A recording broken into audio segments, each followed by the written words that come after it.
MJ reverb society welcome back guys. आज हम episode 212 explain करने वाले हैं, लेकिन उससे पहले एक छोटा सा रिव्यू। लास्ट एपिसोड में जैसा हमने देखा था, यहाँ पे जो शियालिन का सीन चल रहा था, जो शियालिन थी उसको इन्वेस्टिगेटर ले गया था, उससे इंटरोगेशन करा था, उसे ऑफर भी दिया था। उसे पता था कि यहाँ पे क्या सीन चल रहा है, शियालिन को फंसाया जा रहा है।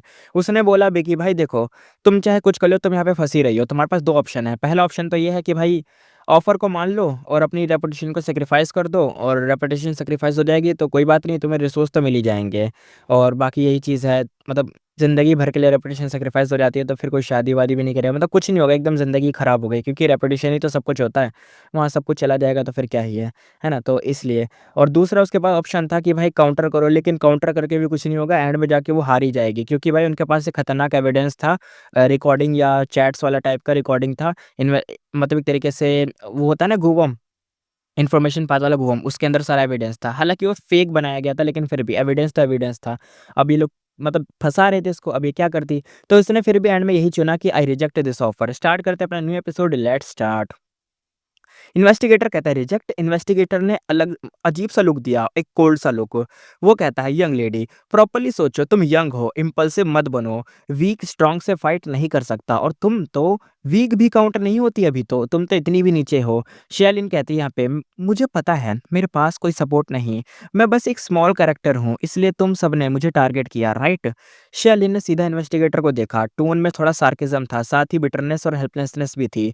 पर वो कहती है, पर टेंशन मत लो, मैं कोई यूज़लेस रिटेलिएशन या कंप्लेंट नहीं करूँगी। तुम्हारा फ़ॉल्स एक्यूज़ेशंस एक्सेप्ट करती हूँ, यानी जो भी तुमने मेरे पे इल्ज़ाम लगाया है, एक्यूज़ करा है, मैं उसे एक्सेप्ट करती हूँ। इससे मैं सिस्टर शुई की काइंडनेस का डेप्थ क्लियर समझूँगी। मुझे कोई कंपनसेशन नहीं चाहिए। आज के बाद हम दोनों के बीच कोई डेप्थ नहीं है, हम बस अब स्ट्रेंजर्स हैं। इन्वेस्टिगेटर शॉक्ड हो गया। डिम रूम में शियालिन की आइस ब्राइट लग रही थी, जैसे सीधा उसके भाई हार्ट पे हिट कर रही हो। इन्वेस्टिगेटर तो भाई क्या बोले, वो भी उससे आई कांटेक्ट बना के देखे जा रहा था। और जब उसने इतना कुछ सुना तो भाई नज़र मिला ही नहीं गई, और फिर उसने नज़र हटा ली यहाँ से। इन्वेस्टिगेटर ने आगे कहा, तुम जा सकती हो, होप तुम अपनी बात पे खड़ी रहोगी। शियालिन कहती है आई विल, यानी मैं तो ज़रूर रहूंगी। शियालिन कामली खड़ी हुई और बिना एंजाइटी के रूम से निकल गई। कुछ ही दिन बाद इन्वेस्टिगेटर तो उसका सीन खत्म हुआ। आप देखते हैं इन कीपर पे। लेडी शियालिन, ऐसा नहीं है कि हम आपके साथ बिज़नेस नहीं करना चाहते, पर पब्लिक सेंटिमेंट बहुत ज़्यादा फ़ियर्स है, लोग कंप्लेंट्स कर रहे हैं, और अगर आप यहाँ पे रहीं तो वो शियालिन कहती है, मैं समझ रही हूँ, मैं चली जाऊँगी। असल में ये जो इनकीपर है ना, मीन्स ये है जहाँ पे शियालिन रह रही थी ना, एक होटल टाइप की जगह, उसके अंदर की बात है। तो यहाँ का कोई मैनेजर या ओनर होगा, तो वो कह रहा होगा कि आप चली जाइए, आपकी वजह से ना बहुत सारे लोग ना मतलब कंप्लेन कर रहे हैं कि आप एक मतलब गद्दार, बिट्रेयर या ऐसी इंसान को अपने इन में रहने के लिए रख रहे हैं, तो ये मत रखो, कंप्लेन कर रहे थे लोग। तो अब शेलिन भी बात समझ गई, उसने भी बोल दिया कि ठीक है मैं चली जाऊँगी। इनकीपर ने कहा, समझने के लिए थैंक यू। लेडी शेलिन, आप सच में अच्छी पर्सन हो। इनकीपर ने ग्रैटिट्यूड के साथ थैंक्स बोला था। शेलिन ने लगेज पैक किया, रूम से निकली और स्टेयर्स से नीचे आई। यहाँ पे गू मास्टर का जो क्राउड था, वो कहते हैं देखो देखो, आ गई, वही आ गई। दूसरा गू मास्टर कहता है, इस औरत ने अपने फायदे के लिए लेडी शुई को सीक्रेटली बिट्रे किया था। तीसरे ने बोला, ऐसे लोग सी गॉड सेरेमनी और सेक्रेट सिटी दोनों को बदनाम करते हैं। शेली ने सब सुना, पर एक्सप्रेशन शांत रखा और इनसे बाहर निकल गई। और मेन स्ट्रीट पर पहुंचते ही लोगों का हैवी क्राउड था। क्राउड कहता है, आज सी गॉड सेरेमनी का सेकंड लास्ट टेस्ट है, वेट नहीं हो रहा, आज का सीन एपिक होगा। पता है सुई इतने टाइम डिसएडवांटेज में थी क्योंकि उसके पास एक स्पाई था, स्पाई। और कौन नहीं जानता, ये देखो, ये है शियालिन, यही है इनसाइड एनिमी से कोई भी सेफ नहीं होता, यही है वो औरत। अब सब लोग तो भाई बदनाम कर रहे थे। ज़्यादा लोग शियालिन को पहचान नहीं रहे थे, लेकिन जो पहचान रहे थे वो तो भाई सुनाए जा रहे थे। सबका फ़ोकस अब यहाँ पे शिफ्ट हो गया था सी गॉड सेरेमनी पे। वो सेंट्रल स्क्वायर की तरफ जा रहे थे। कुछ लोगों को डाउट हुआ भी, पर सिटी इतनी क्राउडेड थी कि एक तरीके से सबके फेसेस थोड़ा बहुत सिमिलर दिख रहे थे, तो लोगों ने ज़्यादा ध्यान नहीं दिया, इतना नहीं देखा। फिर शियालिन के ऊपर से मतलब हटा-वटा के, क्योंकि मेन देखो, मेन इवेंट क्या है? सी गॉड सेरेमनी, तो लोग अब वहाँ पे आ गए, इसलिए उनका ध्यान सिर्फ वहाँ पे चला गया था। स्ट्रीट में अभी भी एक्साइटमेंट भरी पड़ी थी, लोग पुश करते हुए आगे चल रहे थे। शियालिन क्राउड में मिक्स हो गई थी, पर उसका फेस बिल्कुल शांत था, सराउंडिंग से बिल्कुल अपोजिट था। पहले वो यहाँ खुश होती थी, पर अब ऐसा लग रहा था जैसे हैवी फॉग उसके चेस्ट पर बैठ गया हो, सांस लेना मुश्किल हो रहा था। सेक्रेट सिटी अब उसकी खुशी या क्यूरियोसिटी कुछ भी फील नहीं करा पा रही थी। मतलब एक तरीके से ये जो इवेंट है अब उसको मतलब अच्छा ही नहीं लग रहा था ज़्यादा। शियालिन ने कहा, शायद मैं लाइफ में कभी यहाँ वापस ही नहीं आऊँगी। उसने ऊपर देखा टॉल बिल्डिंग्स की तरफ, बिल्डिंग्स जैसे उसकी तरफ झुक रही थी, पूरी सेक्रेड सिटी जैसे उसे एकदम क्रश कर रही हो, दबा रही हो, एकदम ज़मीन में घुसा दे, ऐसा लग रहा था उसको। शियालिन और ज़्यादा डिप्रेस्ड फ़ील करने लग गई, उसने स्पीड बढ़ाई, क्राउड छोटा और एक डार्क वैली में घुस गई और वैली सॉरी कह दिया मैंने, एली में, एली। एले डार्क थी, कॉर्नर्स में ट्रैश पड़ा था, स्मेल एकदम फैली हुई पड़ी थी, एकदम खराब वाली। अरे! एलिमेंट्स ऐसा मान लो कि जो छोटी-छोटी गलियाँ नहीं होती जहाँ पे कुत्ते-वुत्ते रहते हैं और कचड़ा-वचड़ा पड़ा रहता है, जहाँ से कोई गुज़रता नहीं है, बस एक छोटी-सी गली होती है बिल्कुल एक जने के जाने की, उसी गली में यहाँ गई थी। पर शेलिन को यहाँ आके साँस स्मूथ लगने लग गई, जैसे हर्ट में कोई हेवी वेट ना हो और एकदम वेट सारा निकल गया उसके हर्ट से। और खाली एली में चलते-चलते उसका हेड धीरे-धीरे झुक गया। शेलिन कहती है, "मैं इस हाल तक कैसे पहुँच गई?" कोई आंसर नहीं मिला, उसकी आँखें रेड हो गईं और आँसू आ गए। वो अभी भी एक यंग गर्ल थी, उसकी पहले की स्ट्रॉन्ग एटीट्यूड सिर्फ़ एक मास्क था। यहाँ पे देखते हैं, एक मरमैन आता है, मरमैन कहता है, "हेलो यंग लेडी।" 3 मरमैन अचानक आ गए थे उसके पास, उसमें से एक के आने से उसने आके कहा था। शेलिन 1 सेकंड के लिए थोड़ी-सी फ्रीज़ हुई, फिर अलर्ट हो गई। तीनों मरमैन हॉलिगन्स थे, उनकी आईज़ से बैड इंटेंशन क्लियर था, पर सब के सब रैंक 2 गो मास्टर थे। शियालिन सिर्फ़ रैंक 2 भी थी, लेकिन सामने 3 लोग हैं और यहाँ पे भी शियालिन 2 की है लेकिन अकेली है। तो शियालिन कहती है, "तुम क्या चाहते हो?" उसने एक स्टेप पीछे लिया, तो मरमन कहता है, "क्या चाहते हैं?" हे। तीनों एक-दूसरे को देखकर एक साथ इविल स्माइल के साथ उसके पास आके आने लग गए। अरे! ये तो वही सीन हो गया मतलब एक अकेली लड़की जा रही है रास्ते में तो आ गए मतलब कुछ लोग छेड़ने उसको ऐसे-ऐसे करने। मतलब गलत इंटेंशन से, वही सीन था। मरमन कहता है, "यंग लेडी, हमारा एनकाउंटर फेटेड है। इतनी जल्दी जाने की क्या जल्दी है तुम्हें? अब जाना चाहो तो भी लेट हो चुका है।" उसी मोमेंट 2 रैंक 2 मरमैन गो मास्टर पीछे से शियालिन की तरफ आ गए, उसे घेर लिया। शियालिन का हार्ट एक तरीके से डूब सा गया। अब वो 5 वर्सेस 1 था। आगे-पीछे 2 साइड एकदम ब्लॉक हो गई थी। एले तो छोटी-सी स्ट्रीट तो थी, आगे भी ब्लॉक हो गए, 3 लोग खड़े हैं, ये खतरनाक और वैसे ही पीछे भी 2 लोग खड़े हैं, 5 हो गए तो घेर लिया भाई। और सब गो मास्टर थे। क्लियरली एम्बुश रेडी था और कम्युनिकेशंस तरीके से सप्रेस करने का मेथड उनके पास थे। मीन्स ऐसा कि आस-पास एक बैरियर बना देंगे जिससे इधर-उधर से आवाज़ ना जाए और ये जो शियाली ने किसी को आवाज़ देके बुला ना पाए। यानी कोई chaos ना मचे, कुछ मतलब आवाज़-वाज़ ना जाए बस यही।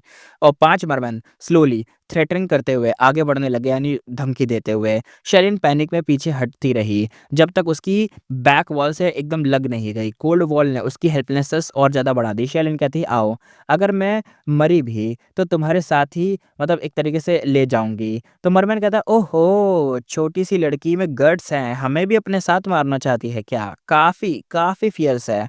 बिग ब्रदर को ऐसी ही लड़की तो पसंद है।" 5 मरमैन हँसे और गिगल करने लगे। डर नहीं था उनके अंदर और वो धीरे-धीरे ना आगे बढ़ रहे थे। तभी यहाँ पे बम्प आवाज़ आई। अचानक शेलिन को हेवी डिज़ीनेस हुई। ऊपर से एकदम अटैक हो चुका था शायद इसी वजह से, ऊपर से। डर के साथ उसने मुश्किल से पीछे देखा। वॉल पिघल रही थी, उसमें से 6th मरमैन गो मास्टर बाहर निकला। असल में ये जो मरमैन था शायद वॉल बना हुआ होगा। शेलिन अपने माइंड में कहती है, मुझे फँसा लिया।" नेक्स्ट मोमेंट से ही पहले ही उसकी जो कॉन्शसनेस थी फेड हो गई। मरमैन यहाँ पे कहता है, गिर गई, लो बेहोश हो गई है तो हा, हा, हा, हा। दूसरा मरमैन कहता है, "बॉस आप तो आपका मेथड तो बहुत कमाल का है, आपने तो इसे सुला दिया।" तीसरा मरमैन कहता है, "जल्दी यहाँ से क्लीन करो, सी गॉड सेरेमनी चल रही है, यहाँ से निकलना होगा।" और ये जो यहाँ पे पहले 5 थे, अब पता चला जो इनका बॉस था वो छठा था, जिसने यहाँ पे सुलाया अटैक करा था। 6 मरमैन शेलिन के अराउंड खड़े थे। तो यहाँ पे ना अब तभी यहाँ पे क्या होता है अननोन वॉइस आती है, आवाज़ आती है, "उठो, उठो।" शेलिन ने धीरे से आँखें खोली, वही एले दिखी। हेड के पीछे पेन उसे याद आया कि यहाँ पे क्या हुआ था। वो घबरा कर उठने लग गई कि अरे, अरे! क्या हुआ है? और शायद यहाँ पे सीन थोड़ा-सा बाद का दिखाया जा रहा है, यानी कुछ मिनट या कुछ घंटे बाद का। शायद इन लोगों को किसी ने भगा दिया हो इस अननोन बंदे ने मार के, हो सकता है ना? उसने देखा 6 के 6 मरमैन स्ट्रेंज पोस्चर में ग्राउंड पे पड़े थे, बिल्कुल मोशनलेस। हाँ, देखा किसी ने मारा है। अरे वही, वो नहीं होता हीरोइन के साथ गलत हो रहा है, हीरो आ जाता है। वही सीन चल रहा है। उनके बीच एक ह्यूमन गो मास्टर खड़ा था। शेलिन कहती है, "मास्टर चू, आप?" अरे भाई फेंगिवान। फेंगिवान कहता है, "हाँ, मैं शुरू से सी गॉड सेरेमनी ऑब्ज़र्व कर रहा था, तुम्हारा मैटर भी सुना। शुई ने तुम्हें साइड कर दिया, राइट?" शेलिन के आँसू एकदम तुरंत ही गिर पड़े। शेलिन कहती है, "मास्टर चू, आप?" फेंगिवान कहता है, "मैं लोगों को जज करना अच्छे से जानता हूँ। तुम्हें कुछ बार थोड़ी बार मिला हूँ तुमसे, लेकिन कुछ बार मिलने पर भी तुम अभी भी वैसी नहीं हो जैसे पहले थी। शेलिन कंट्रोल नहीं कर पाई, उसने फेस कवर करके रोना शुरू कर दिया, जैसे कोई गलत तरीके से ब्लेम हुई बच्ची मतलब अपने आप को मतलब क्लियर करती है ना कि जिसके किसी बच्चे के ऊपर ब्लेम लगा दो कि तू नहीं करा, तू नहीं करा, लेकिन वो बच्चा अपने आप को डिफेंड नहीं कर पाता क्योंकि बोलना तो उसे आता नहीं है, डिफेंड कैसे करेगा? तो बस रोने लग जाता है और ऐसे-ऐसे करके बताने लग जाता है कि नहीं मैंने कुछ नहीं करा, ऐसे टाइप का। फेंगयॉन थोड़ी देर चुपचाप देखता रहा, फिर उसके शोल्डर पर हाथ रखा। फेंगयॉन कहता है चलो। शेलिन कहती है कहाँ चलें? फेंगयुआन कहता है तुम्हारी सिचुएशन में मेरी भी थोड़ी-सी रिस्पॉन्सिबिलिटी है। अगर मैं तुम्हें गैदर ऑयल गो ना देता तो शुई तुम्हें टारगेट ही नहीं करती और तुम सी गॉड सेरेमनी में इन्वॉल्व ही नहीं होती। इसलिए मैं तुम्हें अपने साथ ले जा रहा हूँ। मेरे साथ चलो, यहाँ से निकलते हैं। शेलिन कहती है ओके। उसका सेक्रेट सिटी से बिल्कुल इंटरेस्ट खत्म ही हो चुका था। फेंगयुआन आगे चला, शेलिन क्वाइटली उसे फॉलो करती रही। एलए के एंड पर यानी छोटी स्ट्रीट के एंड पर मेन स्ट्रीट का एक और ब्रांच था। दोनों साइड शॉप थी। फुल बिज़नेसेस चल रहे थे। बीच में स्ट्रीट में एकदम लॉयंस डांस टीम थी। लॉयन डांस टीम में कपड़े ऐसे लॉयन वाले पहन के डांस कर रहे थे। वही इवेंट टाइप का डांस करके दिखा रहे थे लोग। क्राउड देखते ही शेलिन को फ़ियर और एकदम थोड़ा-सा डिस्गस्ट सा फ़ील हुआ। पर फेंगयुआन ऑलरेडी आगे था तो उसे फ़ॉलो करना ही पड़ा। तब यहाँ पे क्या था स्नैप आवाज़ आई। एले से बाहर निकलते ही फेंगयुआन ने फिंगर स्नैप की। शेलिन स्टन रह गई। उसकी आँखें और मुँह खुले के खुले रह गए। पूरी स्ट्रीट एकदम से पूरी फ्रीज़ हो गई। जैसे पूरा टाइम ही रुक गया हो। शेलिन कहती है ये फेंगयुआन कहता है बस एक छोटा सा ट्रिक है, अब आओ, अब तुम्हें कोई तंग नहीं करेगा। उसने हाथ से सिग्नल दिया, वो क्राउड के बीच चल पड़ा। शेलिन फास्ट स्टेप से उसके पीछे पीछे आने लग गई। सब कुछ एक तरीके से अनबिलीवेबल लग रहा था, ऐसा लग रहा था ये कैसे हो सकता है, क्योंकि ऐसा लग रहा था कि पूरी दुनिया ही रुक गई हो। दो मरमैन जो लवर्स जैसे बातें कर रहे थे बिल्कुल स्टिल थे। एक शॉप पे क्लर्क बार्गेन कर रहा था, उसका माउथ से निकला हुआ वो जो स्प्लिट यानी थूक भी था ना वो भी अटक गया था आधा हवा में। एक डॉग थोड़ा-सा मतलब लेग्स को मरमेन के टेल के बीच में मूव कर रहा था, वो भी वहीं पे रुक गया था। बॉडी बेंड थी, वैसे ही के वैसे ही हो गए। 3 लेग्स हवा में थे, एक ग्राउंड पे, सब वैसे के वैसे ही हो गए थे। शेलिन ने फ्रोज़न लाइव्स को देखते हुए भूल ही गई कि वो डिप्रेस थी। वो एकदम हिल गई थी, एकदम मतलब शॉक होता है ना, शॉक से पूरा डर ही भूल जाना कि क्या चीज़ सोच रहे थे, डर-वर सब भूल जाना, एकदम शॉक में आ गई थी वो। फेंगयॉन काफ़ी फ़ास्ट चल रहा था, शेलिन के लिए फ़ॉलो करना थोड़ा-सा मतलब मुश्किल हो गया था, लेकिन वो धीरे-धीरे एकदम भाई देखो तो पैर थो है नहीं ना शेलिन के पास, तो ऐसे-ऐसे चलते हुए था कि ना स्पीड में थोड़ी क्यूट सी लग रही थी। तब यहाँ पे बम सी आवाज़ आई, वो गलती से एक स्ट्रॉन्ग ह्यूमन गो मास्टर से टकरा गई। वो गो मास्टर टिल्ट होने लगा और फीट ऑलमोस्ट ग्राउंड से ऊपर, पोस्चर वहीं फ्रोज़न था। शेलन कहती है सॉरी, वो उसे सँभालने ही वाली थी कि फेंगिवान ने उसे पकड़ लिया। फेंगिवान कहता है ये लो, उसने एक मास्क दिया। शेलन कहती है मास्टर चू ये, फेंगिवान ने उसे स्ट्रीट से बाहर नहीं ले गया बल्कि सीधा लॉयन डांस टीम के पास ही ले गया। मास्क कलरफुल था, फिश स्केल्स थे, बर्ड्स फेदर थे और बना हुआ बड़ा मस्त लग रहा था, मतलब बढ़िया लग रहा था, एकदम इन सब चीज़ों से बना हुआ था। फेंगिवान ने कहा, तुम्हें नहीं लगता इसमें 2 मेन कैरेक्टर मिसिंग्स हैं? तो शेलन कहती है ये सी लॉयन विंटर स्प्रिंग ओपेरा है ना, इसमें मेल और फीमेल लीड्स चाहिए, एक फिलियल फिशरमैन और एक ट्रैवलिंग मरमेड प्रिंसेस। पर ये तो मतलब परफॉर्मेंस लगती है ना, प्रॉपर ओपेरा टीम तो नहीं है, इसलिए कैरेक्टर मिसिंग होना तो नॉर्मल बात है ना। ये तो वो नहीं है, तो मतलब इवेंट नॉर्मली चल रहा है, छोटा मोटा इवेंट अपनी गलियों में दिखाते हुए जा रहे हैं ये लोग, तो वो थोड़ी ना है कि एकदम बढ़िया से स्टेज पर ये सब हो रहा हो। ये तो वैसे ये तो मिसिंग होंगे, ऑफ कोर्स यही तो होगा। ये परफ़ॉर्मेंस शायद एक गू मास्टर के मतलब फ़न से स्टार्ट हुई थी बाद में, और ओपेरा लविंग गू मास्टर जॉइन हो गए। इस वर्ल्ड में ट्रेडिशनल ओपेरास और प्लेस काफ़ी पॉपुलर एंटरटेनमेंट थे। फेंगयुआ ने कहा, मेरा मेथड ज़्यादा देर नहीं चलेगा। जल्दी से मास्क पहनो, हम क्राउड के साथ ही मूव करेंगे। ये लोग जो डांस करते हुए जा रहे हैं, इन्हीं के साथ आगे बढ़ेंगे। शेले ने कहा, ओह! Okay, okay, okay. उसने मास्क पहना। तुरंत ही उसका हार्ट एकदम से शांत हो गया। अब उसे कोई पहचान नहीं सकता था। मेंटल प्रेशर काफ़ी कम हो गया था। पर अगले ही मोमेंट उसका फेस एकदम ब्लश हो गया, क्योंकि उसने देखा फेंगिवान ने भी मास्क पहना था, और वो पता है कौन-सा मास्क था? फ़िलियल फिशरमैन का। यानी यहाँ पे अपनी जो शियालिन थी वो प्रिंसेस बन चुकी थी स्टोरी की, और जो मेल बंदा था फेंगिवान वो यहाँ पे हीरो बन चुका था फ़िलियल फिशरमैन का। तो शियालिन अपने माइंड में कहती है, तो मतलब मास्टर चू और मैं मेल फीमेल कैरेक्टर हैं जो यहाँ पे मिसिंग थे? उसका हार्ट ज़ोर से एकदम बीट करने लग गया। तभी आगे देखते हैं, स्नैप आवाज़ आई, फेंगयुआ ने दोबारा से फिंगर स्नैप की, सराउंडिंग्स तुरंत ही नॉर्मल मूव में आ गए। वही मरमैन कपल हाथ पकड़ के आगे चलने लग गए। स्टॉल पे जो बार्गेन बीच में रुक गया था, उसका जो सलाइवा हवा में अटका हुआ था, वो भी कस्टमर के फेस पे जाके गिरा और उसे रियलाइज़ भी नहीं हुआ, यानी जो कस्टमर था। छोटा डॉग अपनी 3 टाँगें जो उठा के रखा था, बंदे कूद रहे थे, एक टाँग ऊपर थी, किसी का कुछ था, मतलब ऐसा जो भी स्टिल था, वो सब एकदम स्मूथली अजाइल हो गए, मूव करने लग गए। शेलिन सरप्राइज़ और क्यूरियोसिटी में सब देखती रही, ये सब तो टू मैजिकल था। शेलिन अपने माइंड में कहती है, मास्टर चू के मेथड सच में पावरफुल हैं, ये शायद rank 5 time path killer move होगा। तभी यहाँ पे ना प्लॉप आवाज़ आई, जिस मेल गो मास्टर से शेलिन टकराई थी वो गिर गया और पीछे वाले को भी गिरा दिया। छोटा-सा थोड़ा-सा कियोस्क समझ गया था कि अरे ये क्या, बंदा कैसे गिर गया? क्योंकि बड़ा-सा बंदा पीछे गिरा, पीछे वाले लोग भी गिर गए थे। क्राउड कहने लगे, यहाँ इतने बड़े हो, चलना नहीं आता क्या भाई? मेल गो मास्टर कहता है, अरे सॉरी सॉरी, पता नहीं मैं कैसे गिर गया। वो पोलाइटली अपोलोजाइज़ करता रहा। सेक्रेट सिटी में लोग वैसे भी मतलब कम इरिटेबल थे, यानी ज़्यादा इरिटेट नहीं करते, आराम से सॉरी बोल के आगे बढ़ने वाले लोगों में से थे। मेल मास्टर ने कहा, मैं ठीक से तो चल रहा था, पता नहीं कैसे गिर गया, स्ट्रेंज है ये। वो कंफ्यूज होते हुए खड़ा हुआ और क्राउड के साथ आगे बढ़ने लग गया। शेली ने धीरे से सॉरी बोला, उसकी पीठ देखती रही। उसके दिल में थोड़ी सी प्रैंक वाली खुशी भी आई, क्योंकि उसने ही धक्का दिया था उसको। तभी फेंगयुआन ने हाथ पकड़ लिया।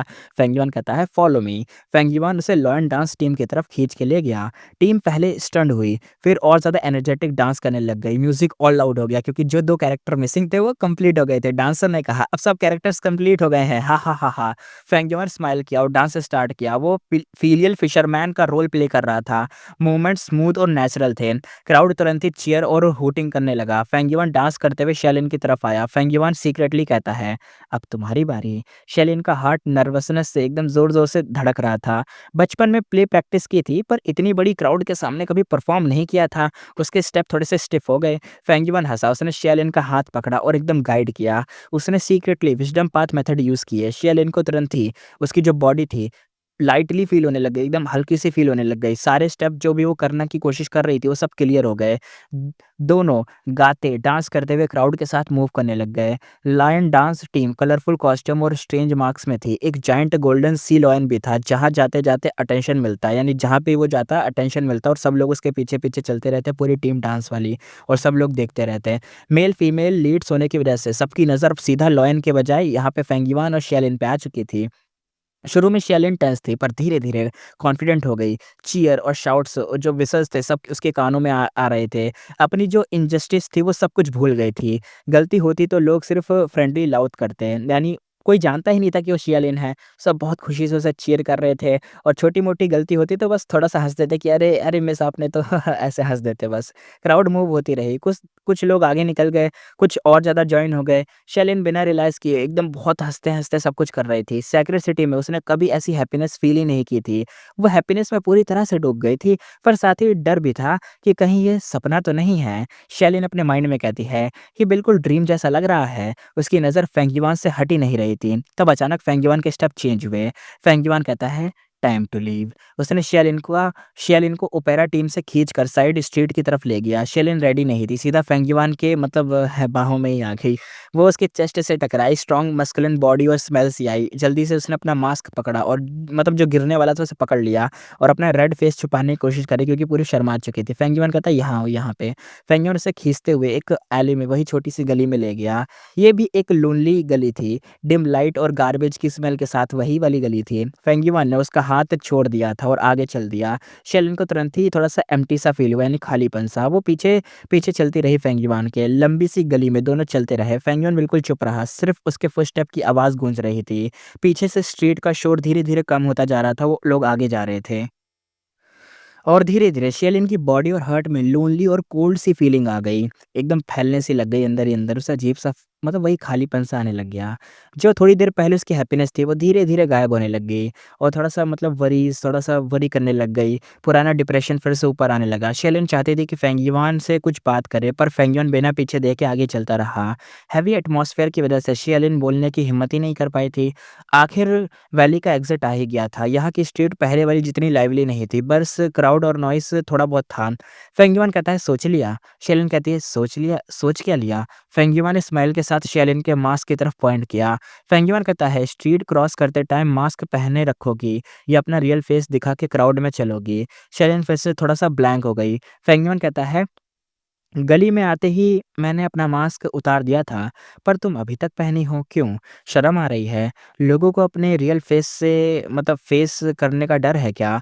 या फिर ये डर है कि अगर लाइफ़ को डायरेक्टली फेस किया तो अभी जो हैप्पीनेस मिली थी, वो चली जाएगी? किस बात का डर है? इतने सारे सवालों ने शेलिन को चुप करा दिया। थोड़ी देर बाद उसने मास्क उतारा और अपना फेस दिखाया।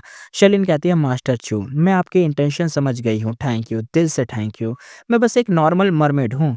फेंगिवान ने हाथ उठा के उसे रोक दिया और फेंगिवान कहता है, मैंने पहले ही बोला था, तुम्हारी करंट सिचुएशन मेरी भी रिस्पॉन्सिबिलिटी बनती है, मुझे तुम्हें कंपनसेट करना है। शेलिन कहती है, मास्टर आप ऐसा क्यों कह रहे हो? गैदर ऑयल गो देकर आपने मुझ पर ऑलरेडी बहुत बड़ी काइंडनेस दिखाई है। आप मुझ पर कुछ ओ नहीं करते, मतलब कोई फ़ेवर या कुछ ओ नहीं करते, बल्कि मैं ही आप पर सब कुछ ओ करती हूँ। फेंगिवान ने कहा, ये तुम्हारा पर्सपेक्टिव है, मेरा नहीं। उसका एक्सप्रेशन सीरियस हो गया और कहा, पीछे सोचो, पहले लोग तुम्हें टॉन्ट और इंसल्ट कर रहे थे, अभी थोड़ी देर पहले वही लोग चीयर और वेलकम कर रहे थे। इतना बड़ा डिफरेंस क्यों? सिर्फ़ इस मास्क की वजह से? पर सच ये है कि तुम दोनों टाइम खुद ही थी, राइट? उस मास्क के पीछे भी तुम थी, मास्क के बिना भी तुम थी, दोनों टाइम तुम ही थी। शेलिन स्लोली मतलब एग्री कर गई बात से कि हाँ, ये बात सही है। फेंग युआन ने गली के बाहर स्ट्रीट और चलती हुई क्राउड की तरफ पॉइंट किया। फेंगयुआन ने कहा, इन लोगों को तुम्हारा रियल फेस या रियल सेल्फ या असली शेलिन जानना ही नहीं है। जब हम डांस और सिंग कर रहे थे, तब भी इन्हें हमारे नाम जानने में इंटरेस्ट ही नहीं था। ये सिर्फ अपनी फीलिंग एक्सप्रेस करते हैं। ट्रुथ इनके लिए इम्पोर्टेंट नहीं होता। नॉर्मल लोग ट्रुथ तब चेस करते हैं जब उन्हें लगता है कि उन्हें बेवकूफ़ बनाया गया है। फेंगयुआन ने आगे कहा, इसलिए इनके लिए हम इम्पोर्टेंट नहीं हैं और वैसे ही इनका एटीट्यूड भी हमारे लिए कोई इम्पोर्टेंट नहीं होना चाहिए। सियालिन ने एकदम गहरी सी सांस ली। शेलिन कहती है, मास्टर चू, मुझे कंफर्ट करने के लिए थैंक यू। मैं सच में वर्ड्स के ज़रिए तो आपको थैंक यू भी नहीं कह सकती हूँ।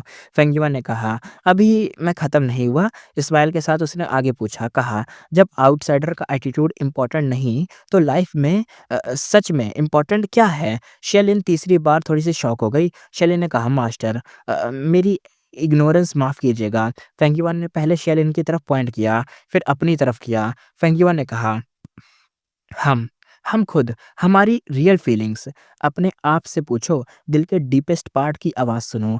तुम क्या करना चाहती हो? कौन बनना चाहती हो? कहाँ जाना चाहती हो? जवाब तुम्हें अपने दिल में ही मिल जाएगा।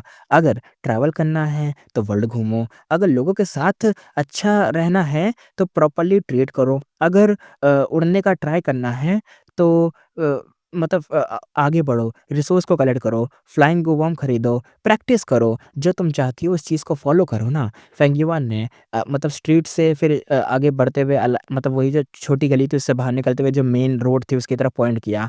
फेंगिवा ने कहा, अगर गली में रहना है तो रहो, अगर स्ट्रीट में यानी रोड पे जाकर इवेंट को एन्जॉय करना है तो बाहर निकलो। दूसरों के एटीट्यूड की वजह से अपनी फीलिंग को मिसट्रीट मत करो। अगर खुद के साथ खुद के साथ बार-बार ऐसा किया तो सिर्फ़ रिग्रेट मिलेगा। तुम हमेशा मास्क पहने किसी और का रोल प्ले करोगे और फिर तुम खुद नहीं रहोगी। ये सुनते ही शेलिन का दिमाग एकदम से क्लियर हो गया, जैसे उसे एनलाइटमेंट मिल गई हो। उसकी सारी पुरानी जितनी भी दुःख था, पेन था, एक ही मोमेंट में सब गायब हो गया। उसे समझ आ गया कि फेंगयुआन क्या कहना चाह रहा था, यानी मास्टर चू।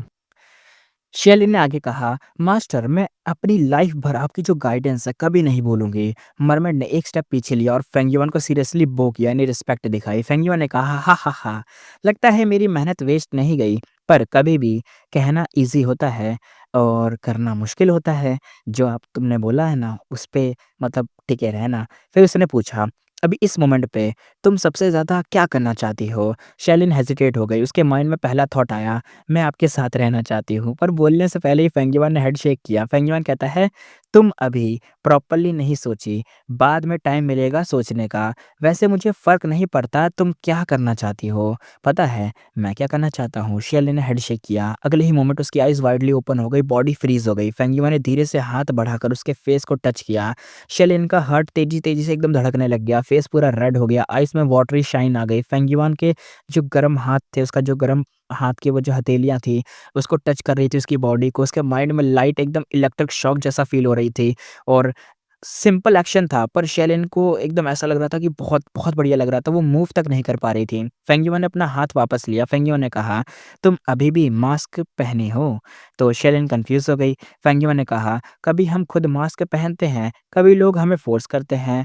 अभी मैं तुम्हारे फ़ेस का मास्क हटाना चाहता हूँ, मेरे साथ कोऑपरेट करोगी?" शेलिन ने कहा, मास्टर, आपको ज़रूरत नहीं।" वो शटर करने लगी। उसे थोड़ा-सा अंदाज़ा हो गया। फेंगिवन ने हाथ हिला दिया और कहा, फेंगिवन कहता है, "जब तक मैं ये मास्क नहीं उतारता, मुझे चैन नहीं मिलेगा। मैं अपनी फीलिंग्स बिट्रे नहीं करना चाहता। तुम कहती हो तुम मुझ पर करती हो, तो कंपनसेशन के तौर पे मेरे साथ कॉर्पोरेट करो।" ओके। अब शेलिन का मतलब मना करना तो पॉसिबल ही नहीं था, वो मना कर भी नहीं सकती थी। तो उसने ज़मीन पे घुटनों के बल बैठकर 3 बार मतलब नॉक टोक किया, फिर क्वाइटली खड़ी हो गई। शेलिन कहती है, "मास्टर चो, आप जो भी कहोगे मैं वही करूँगी।" फेंगिवान कहता है, "ठीक है, तो सेंटेस बनो।" शेलिन कहती है, "क्या? क्या सेंटेस?" कुछ दिन बाद सी गॉड सेरेमनी का फाइनल टेस्ट था, पूरा शहर देख रहा था। शुई ने शेलिन को ऐसे देखा जैसे भूत देख लिया हो। दोनों एक तरीके से नैनीज़ भी स्टन्ड रह गई थी क्योंकि यहाँ पे शियालिन थी। ग्रैंड एल्डर की एक्सप्लेनेशन के बाद क्राउड में एकदम हंगामा मच गया था। शुई फुल कॉन्फिडेंट थी क्योंकि पिछले राउंड में उसकी कॉम्पिटिटर बैडली इंजर्ड हो चुकी थी और कम्पीट नहीं कर सकती थी। पर किसी ने नहीं सोचा था कि ऐसा ट्विस्ट आएगा। उसे लग रहा था कि उसकी कॉम्पिटिटर खत्म, 2 ही लोग बचे हैं, एक कॉम्पिटिटर खत्म हो गई, अब तो मैं ही जीतूँगी, अब कोई मेरे मतलब लेवल में नहीं है, मेरा ही जीतना पक्का है। लेकिन जब उसने देखा कि उसके सामने यहाँ पे शियालिन खड़ी है, तो भाई क्या बोले, गेम में तो ट्विस्ट आ ही गया। कंपटीटर की छोटी-सी बहन मिल गई थी और वो थी शियालिन। क्राउड कहता है, "इतना ड्रामेटिक?" दूसरा कहता है, "भाई अनबिलीवेबल, ये तो बिलीव करने लायक ही नहीं है।" तीसरा कहता है, "शियालिन वही जो शुई को बिट्रे करने वाली थी।" तो दूसरे ने बोला, क्राउड कहता है, "वो झूठ था, शुई के सपोर्टर्स ने फैलाया था। असल रीज़न ये था कि शुई की फॉलोवर एक तरीके से कोटा फ्री करना चाहती थी, यानी जो एक स्लॉट था उसे फ्री करना चाहती थी, इसलिए उसने शियालिन को फँसा दिया शुई ने।" तो क्राउड ने बोला, इन्वेस्टिगेटर ने गिल्ट एक्सेप्ट किया, उसकी रिकॉर्डिंग भी है जिसमें शेलिन को प्रेशर कर रहा था। क्राउड आगे कहता है, "ये तो भाई ओपेरा से भी ज़्यादा ड्रामेटिक लग रहा है, यहाँ तो बड़ा खतरनाक सीन चल रहा है।" असल में पता है क्या हुआ होगा? जब शियालिन और वो जो इन्वेस्टिगेटर था दोनों बात कर रहे थे, मुझे लग रहा है ना तब किसी ने रिकॉर्ड कर लिया। कैसे रिकॉर्ड करा क्या पता, फेंगियो ने रिकॉर्ड कर लिया, हो सकता है ना रिकॉर्ड कर लिया होगा और उसी चीज़ को फैला दिया। हो गया भाई, फँस गए सब लोग। ऑडियंस के बीच बातें और तेज़ हो गई थी। एक नैनी ने कहा, ये शियुई की नैनी थी, कहती है, "ये सब क्या हो रहा है?" दूसरी नैनी कहती है, "पब्लिक सेंटिमेंट अचानक कैसे चेंज हो गया?" तो नैनी कहती है, और हमें इन्वेस्टिगेटर अरेंज ही नहीं किया, फिर उसने खुद गिल्ट एक्सेप्ट कैसे कर ली? मतलब हमने तो इन्वेस्टिगेटर को अरेंज नहीं किया था।" शुई का फेस बिल्कुल अगली हो गया था। शियालिन कामली क्राउड को देख रही थी। फेंग युआन की गाइडेंस ने उसकी सोच को नेक्स्ट लेवल पे एकदम ले गई थी। शुई और ज़्यादा इरिटेटेड हो गई थी जब उसने देखा कि शियालिन उसकी तरफ देख भी नहीं रही। शुई कहती है, "शियालिन, मैंने कभी नहीं सोचा था कि हम इस तरह से दोबारा मिलेंगे।" शेलन कहती है, "मुझे भी एक्सपेक्ट नहीं था।" उसने हॉनेस्टली बोला, पिछले कुछ दिन उसके लिए एकदम सपने जैसे थे। शुई कहती है, "चाहे जो भी स्कीम हो, ये लास्ट टेस्ट कोई रैंडम मरमेड क्लियर नहीं कर सकती, सेंटेंस पोजीशन मेरी है।" शेलन कहती है, "ओह!" शुई को लगा जैसे उसका टॉन्ट हवा में चला गया हो, वो इरिटेट हो गई थी। शेलिन ने क्राउड पे नज़र घुमाई, लोग ही लोग थे। शेलिन अपने माइंड में कहती है, "मास्टर चू ने कहा था वो क्राउड में से मुझे देखेंगे, पर वो कहाँ हैं? दिख नहीं रहे।" शेलिन अपने माइंड में कहती है, शायद डिस्गाइज़ में हो, यानी भेष बदल के रखा हो, उनकी पावर इतनी ज़्यादा है, अगर छुपाना चाहे तो मैं तो कभी ढूँढ ही नहीं पाऊँगी। सब खत्म होने के बाद मैं उनसे कहूँगी कि मैं उनके साथ चलना चाहती हूँ। पता नहीं वो मानेंगे कि नहीं मानेंगे। इस सवाल के सामने सेंटेंस पोज़ीशन भी उसके लिए एकदम मीनिंगलेस लग रही थी, यानी उसे सेंटेंस पोज़ीशन भी नहीं चाहिए। कुछ नहीं है सेंटेंस पोज़ीशन उसके लिए, उसे बस क्या चाहिए, फेंग युआन। फर्स्ट राउंड में शेलिन थोड़ी-सी शुई से बेटर निकली। देख रहे हो, शेलिन जीत गई फर्स्ट राउंड में। मतलब थोड़ा-सा बढ़िया हो गई थी। शुई तो इतनी बढ़िया नहीं थी, लेकिन शियालिन उससे ज़्यादा बढ़िया निकल गई, तो जीत गई। आगे देखते हैं, सेकंड राउंड में शियालिन ने शुई को थोड़ा-सा और मार्जिन से हरा दिया। ये रिज़ल्ट सबकी एक्सपेक्टेशन से बहुत ज़्यादा था। ऑडियंस में हंगामा मच गया, सब शॉक हो गए। क्राउड में छुपा हुआ फेंगिवान भी बाहर से शॉक्ड दिख रहा था, पर उसके दिल में एकदम बिल्कुल कामनेस थी, यानी एकदम शांत था। पिछले कुछ दिन में उसने शियालिन को सीक्रेटली ट्रेन किया था, immortal travel time path method से एक्स्ट्रा टाइम निकाल कर, और सॉन्ग्स भी फेंगिवान ने खुद ही सिलेक्ट किए थे, यूनिक वाले साउंड पाथ गूवम भी स्पेशली शेलिन के लिए रेडी किए गए थे। यूनिक वाले और साउंड पाथ वाले गोवम स्पेशली शियालिन के लिए रेडी किए गए थे। स्टेज पे जब शुई और शियालिन गा रही थी, फेंग युआन ने सीक्रेटली इंटरफेयर किया। शुई का परफॉर्मेंस थोड़ा सा चॉपी हो गया और शियालिन का हर मोमेंट के साथ बेटर होता गया।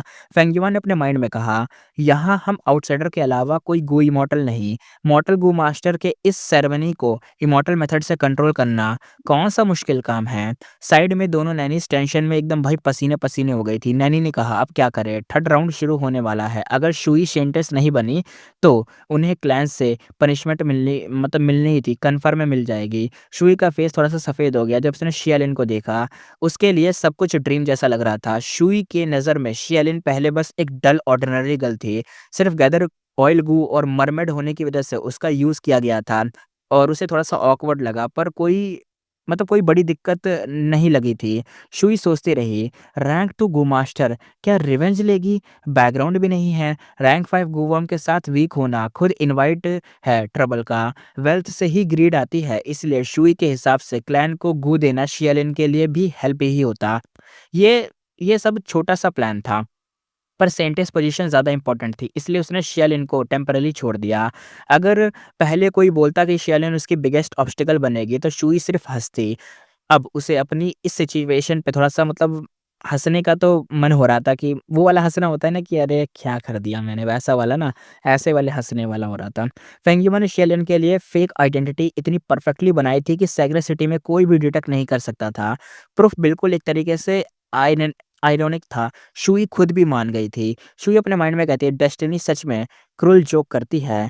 और नैनी कहती है, यंग मिस अब क्या करें? शुई कहती है, इतने बड़े क्राउड में कुछ नहीं कर सकते, सिर्फ एक ऑप्शन बचा है, मैं खुद उससे बात करूंगी। शुई ने एकदम भाई अपने दांतों को दबा लिया, साथ में वॉइस ट्रांसमिट की। शुई कहती है, शेलिन मैं शुई हूँ। शेलिन कहती है, हाँ क्या बात है? शुई कहती है, मैं तुमसे डील करना चाहती हूँ। नेक्स्ट राउंड हार जाओ और मुझे सेंटेंस बनने दो। सी गॉड के नाम पर स्वेर करती हूँ, मैं तुम्हें ऐसा प्राइज़ दूँगी जो तुम कंप्लीटली सैटिस्फाई हो जाओगी। अगर मेरी पावर कम पड़ी, मेरी फैमिली दे देगी। शेलिन थोड़ी देर चुप रही। शेलिन कहती है, सॉरी पर मैं शुई कहती है, जल्दी रिजेक्ट मत करो यार प्लीज़, जल्दी रिजेक्ट मत करो। तुम यंग हो, सेंटेंस पोजीशन का रियल मीनिंग नहीं समझती। ये सिर्फ़ एक बिलीफ या सेरेमनी नहीं है, ये पॉलिटिक्स है। सेक्रेड सिटी के टॉप लोगों के इंटरेस्ट का गेम है ये। तुम रिवेंज लेना चाहती हो, पर समझती हो तुम अभी कितनी डेंजर में हो। सेंटेंस बनी तो डेंजर और बढ़ेगा। तुम्हारी एल्डर सिस्टर के साइड ने तुम्हें सिर्फ मजबूरी में स्टेज पर भेजा है। सेंटेंस बनने के बाद वो तुम्हें पपेट बना देंगे। तुम प्योर और काइंड हो। तुम मरमैन के बेनिफिट के लिए फाइट करोगी, पर जीतोगी नहीं। तुम किसी पॉलिटिकल फोर्स का पार्ट नहीं हो। या तो किसी फोर्स में जॉइन करो या फिर हिस्ट्री के सबसे पावरलेस सेंटेंस बनोगी। अगर मुझसे डील की तो जो बेनिफिट मिलेंगे वो इमेजिनेशन से भी ज़्यादा होंगे। तुम्हारी सिस्टर के साइड से कहीं भी ज़्यादा, यानी जो सिस्टर तुम्हें ज़्यादा दे रही है ना उससे भी कहीं ज़्यादा। मेरी सिंसेरिटी पे भरोसा करो प्लीज़। सुई की बातों ने बहुत ज़्यादा क्लियर भी थी, दम भी था उसकी बातों में, क्योंकि ये ऐसा तो होता ही आया था। शेलिन थोड़ी-सी मूव्ड भी हुई, पर उसने कामली जवाब दिया। शेलिन कहती है, लेडी शुई, मैं आपकी सिंसेरिटी समझती हूँ, पर इस मैटर में मैं एग्री नहीं कर सकती। शुई कहती है, क्यों? उसका टोन इम्पेशेंट हो गया कि क्यों? तुम्हें लगता है मैं तुम्हें चीट कर रही हूँ? जो बोला सब सब ट्रुथ है, सब सच है। इतनी इतनी नेवी मत बनो प्लीज़। शेलिन यहाँ पे चुप रही, उसने कुछ नहीं बोला। और हाँ, इस वर्ड पे फ़ोकस करना, मैं इसे नेवी कह देता हूँ, लेकिन इसका प्रोनाउंसिएशन जो होती है उसे कहते हैं नाइव। नाइव मीन्स होता है कि तुम ईज़िली किसी दूसरे इंसान पे भरोसा कर लेते हो, तुम ईज़िली विश्वास कर लेते हो। यानी इसे इसका सिमिलर वर्ड अगर बोला जाए तो इनोसेंट, इनोसेंट हो तुम, बहुत ज़्यादा इनोसेंट, नाइव और इनोसेंट, ठीक है? और ये जो वर्ड खत्म हुआ ना, शुई ने बोला शियलिन को कि तुम बहुत ही नाइव हो, यानी इनोसेंट हो। जल्दी भरोसा कर लेती हो, तुम रेडी नहीं हो किसी चीज़ के लिए। तो भाई इस वर्ड पे फ़ोकस करना, क्योंकि अगला पार्ट इसी वर्ड से शुरू हो रहा है। अब देखते हैं आगे। फेंग युआन की पहली लाइफ़, पूरे 500 साल की वो जो पुरानी लाइफ़ है उसमें, सी गॉड सेरेमनी में वही वर्ड नाइव यानी innocent. Frost tide tribe leader का लंबा चौड़ा स्पीच सुनते ही फेंग युआन चुप हो गया, लेकिन ये साइलेंस ज़्यादा देर तक टिका नहीं। थोड़ी देर बाद फेंग युआन हल्का सा हँसा और अपनी वॉइस से ट्रांसमिट की। फेंग युआन कहता है, तुम्हें लगता है जो तुम कह रहे हो मुझे उसका आइडिया नहीं है। तुम्हें लगता है मैं एक इनएक्सपीरियंस यंगस्टर हूँ। नहीं, मुझे ये सारे ट्रिक्स समझ आते हैं, और वो भी बहुत क्लियरली। मैं इन सारी बातों को जानता हूँ और मैंने इन्हें एक्सेप्ट भी कर लिया है। फेंगयुआन को क्विंगमाओ माउंटेन से फोर्सफुली निकाल दिया गया था। उसके बाद वो साउथर्न रिवर में भटकता रहा, फिर वेस्टर्न डेज़र्ट गया, फिर ईस्टर्न सी तक पहुँचा। वो डेथ के बिल्कुल एज पे स्ट्रगल कर रहा था। कभी-कभी 1 या 2 प्राइमल स्टोन के लिए तो भाई टेंशन लेनी पड़ती थी। स्ट्रॉन्ग लोगों के सामने उसे झुकना पड़ता था, उनके आगे एकदम गिड़गिड़ाना पड़ता था। एक बेकार, एक गरीब-सी ज़िंदगी, एक गरीब-सी लाइफ़ जीनी पड़ी थी। और एक टाइम ऐसा भी आया था जब उसने हाई स्टेटस अचीव किया था, तब वो चेन से चाय पीता, मतलब चैन से कह रहा हूँ, सॉरी, चैन से मतलब एकदम सुकून से चाय पीता हुआ अपने सबऑर्डिनेट्स की रिपोर्ट सुनता था। ऐसा भी टाइम आया था, यानी अमीर वाला टाइम भी आया था। वो नीचे भी गिर चुका था और ग्लोरियस भी रह चुका था, ऊँचा भी रहा था और कभी ऑर्डिनरी भी रहा था। अर्थ पर अपनी लाइफ़ और इस वर्ल्ड में आने के बाद के एक्सपीरियंस को मिलाकर देखा जाए तो फेंग युआन का विज़न नॉर्मल लोगों से काफ़ी आगे निकल चुका था। उसके एक्सपीरियंस भरे पड़े थे, उसका नॉलेज भी काफ़ी डीप था। ऐसा इंसान दुनिया के रूल्स और अफेयर्स कैसे नहीं समझ सकता? फ्रॉस्ट ट्राइड टाइब लीडर जो था फ्रस्ट्रेट हो गया, जल्दी से रिप्लाई किया। तो लीडर कहता है, जब तुम्हें ये सब तुरंत पता ही है, तो तुम्हें ये भी पता होना चाहिए कि तुम अभी कितना बड़ा रिस्क ले रहे हो। ये हम मरमन लोगों का इंटरनल पॉलिटिक बैटल है। तुम जैसे एक वीक ह्यूमन गो मास्टर का इसमें बीच में घुसने का क्या काम? तुम्हें शी हानमो पसंद है ना? मैं गारंटी देता हूँ जब ये मैटर खत्म हो जाएगा, मैं तुम्हें और भी ज़्यादा ब्यूटीफुल मरमेड्स गिफ्ट कर दूँगा। मेरी सिंसेरिटी पर डाउट मत करना। मैं सी गॉड के नाम पर ओथ लेने को भी तैयार हूँ। फेंगयुआन ने कहा, सी गॉड के नाम पर ओथ लेने वाले मरमन की सोसाइटी पर डाउट करने की वैसे भी कोई ज़रूरत नहीं होती। लेकिन फेंगयुआन ने आगे कंटिन्यू कहा और कहा, मैं इन ट्रुथ को एक्सेप्ट करता हूँ, पर इसका मतलब ये नहीं कि मुझे ये पसंद है। तुम्हें लगता है मुझे शी हानमो पसंद है? नहीं, नहीं, मैं बस उसकी हेल्प करना चाहता हूँ। मैं इतना बड़ा रिस्क क्यों ले रहा हूँ? उसकी मदद के लिए, क्योंकि मेरा एक प्रिंसिपल है, फ़ेवर का बदला चुकाना होता है और हेटेड का जवाब भी देना होता है। फेंगयुआन ने कहा, मैं लाइफ स्पैन गू यूज़ कर चुका हूँ। मैं तुम्हारी इमेजिनेशन से भी काफ़ी ज़्यादा जी चुका हूँ। पहले मुझे हमेशा लॉन्ग लाइफ चाहिए होती थी, पर अब मैं इस थॉट से थक चुका हूँ। लाइफ धीरे-धीरे बोरिंग हो गई है। कभी-कभी जर्नी का फाइनल डेस्टिनेशन इम्पोर्टेंट नहीं होता, इम्पोर्टेंट होता है जर्नी का प्रोसेस और उसके दौरान तुम कैसा फ़ील करते हो। इन बातों को सुनकर फ्रॉस्ट टाइड जो ट्राइब लीडर की आँखें एकदम बिना कंट्रोल के बड़ी हो गईं। उसके लिए फेंगयुआन का वे ऑफ लाइफ समझना बहुत ही मुश्किल था।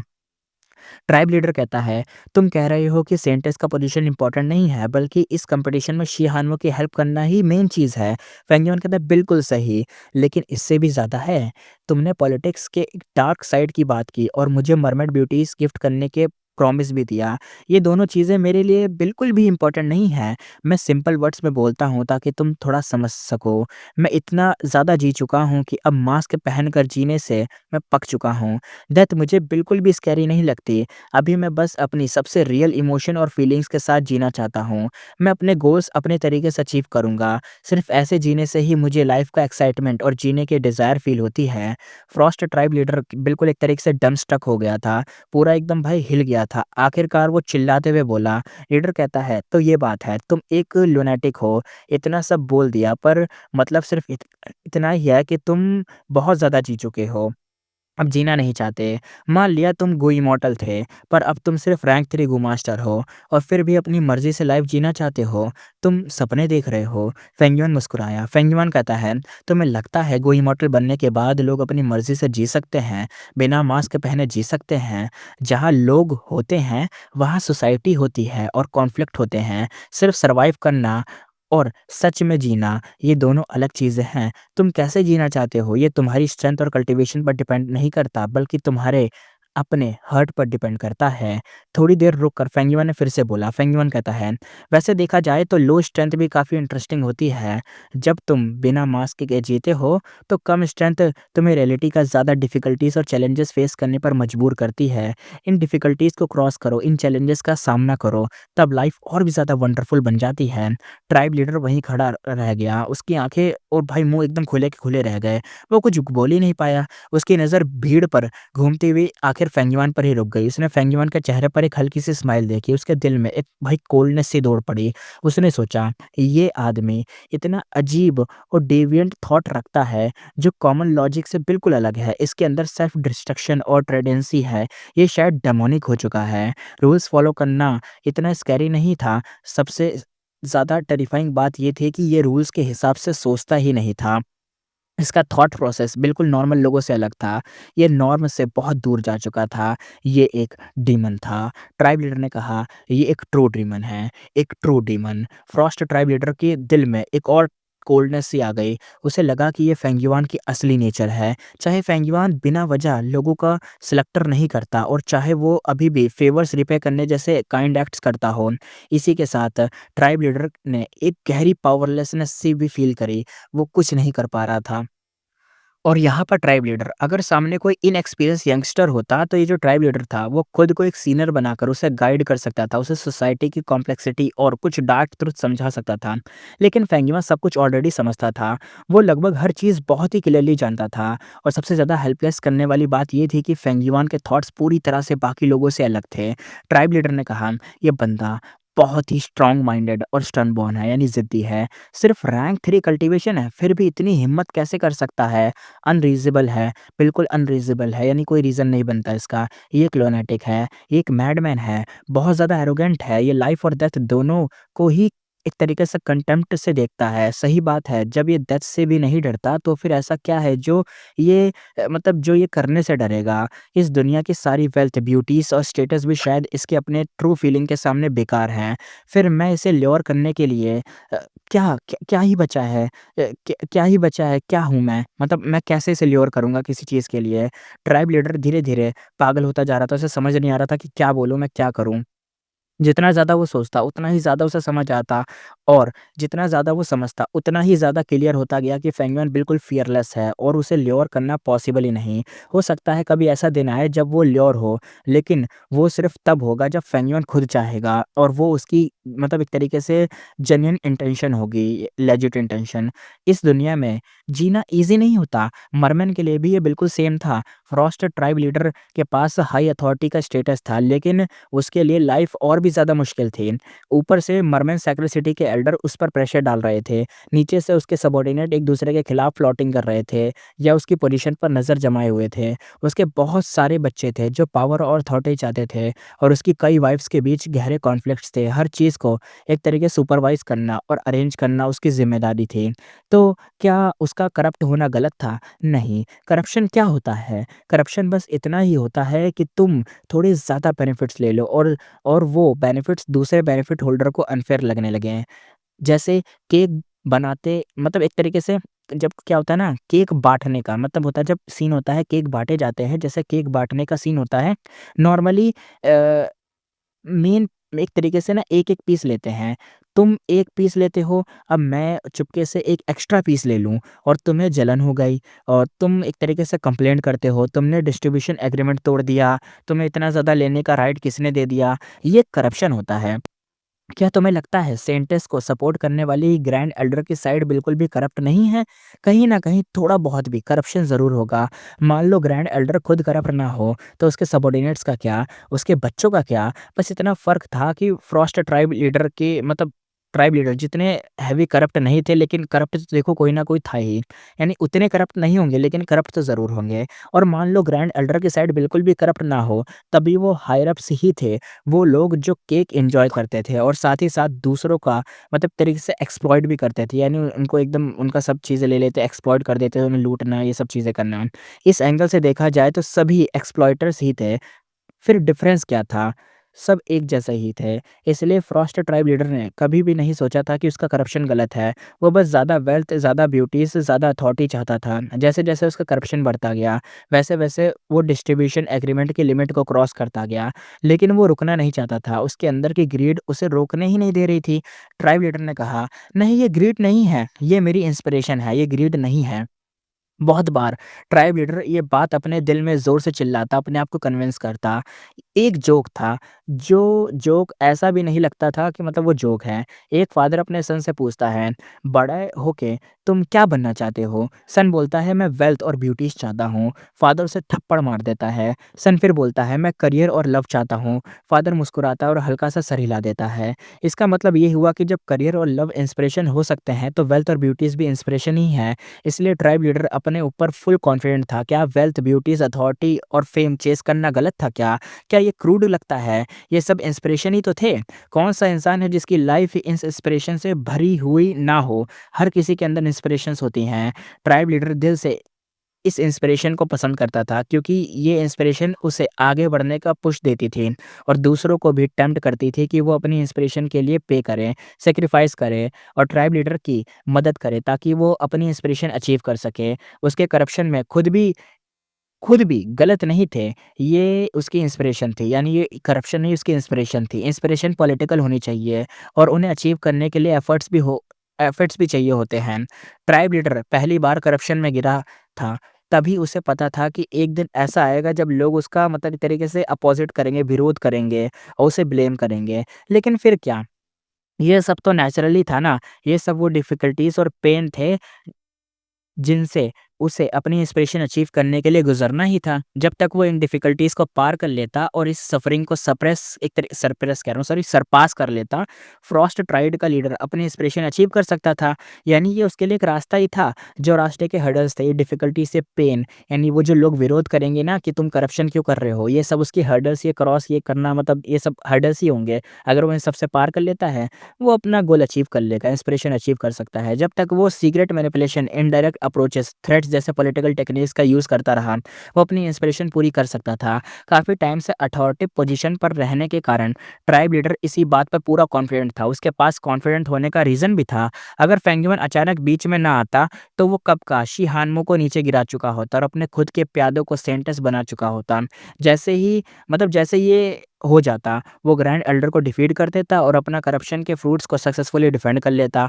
उसके बाद वो पपेट सेंटेंस का यूज़ करके पॉलिटिक्स में मतलब इश्यूज़ करता, जो मरमन के फ्यूचर और सेक्रेट सिटी दोनों के लिए अच्छा होता और धीरे-धीरे वो अपने करप्टेड पास्ट को लीगल इवेंट्स में बदल देता, जिससे उसकी रेपुटेशन हमेशा के लिए क्लीन हो जाती। उस टाइम कौन कह सकता था कि वो करप्ट था? जब पास्ट ही नहीं रहेगा, पास्ट को सुधार देगा, चेंज कर देगा ताकि लोगों को सच पता ही ना चले, तो करप्शन कहाँ से माना जाएगा, है ना? चीज़ें चेंज कर देगा वो। अगर किसी मतलब एक बंदे ने लिख दिया कि एक बंदे ने लिखा है कि सबको इक्वली ट्रीट करना चाहिए, लेकिन तुम इक्वली ट्रीट नहीं करते हो और ऐसा करते यानी करप्शन करते तुम इतना ऊपर पहुँच गए कि तुमने रूल ही चेंज कर दिया कि तुम सब लोग इक्वली ट्रीट करेंगे एक दूसरे को, लेकिन तुम नहीं करोगे। तुम ऐसे इंसान हो जो किसी को जैसा मन चाहे वैसे ट्रीट कर सकते हो। तुमने रूल ला दिया, अब क्या कर सकता है कोई? कोई कुछ नहीं कर सकता क्योंकि तुमने रूल ही चेंज कर दिया, तो कोई तुम्हें करप्ट कैसे बोल देगा?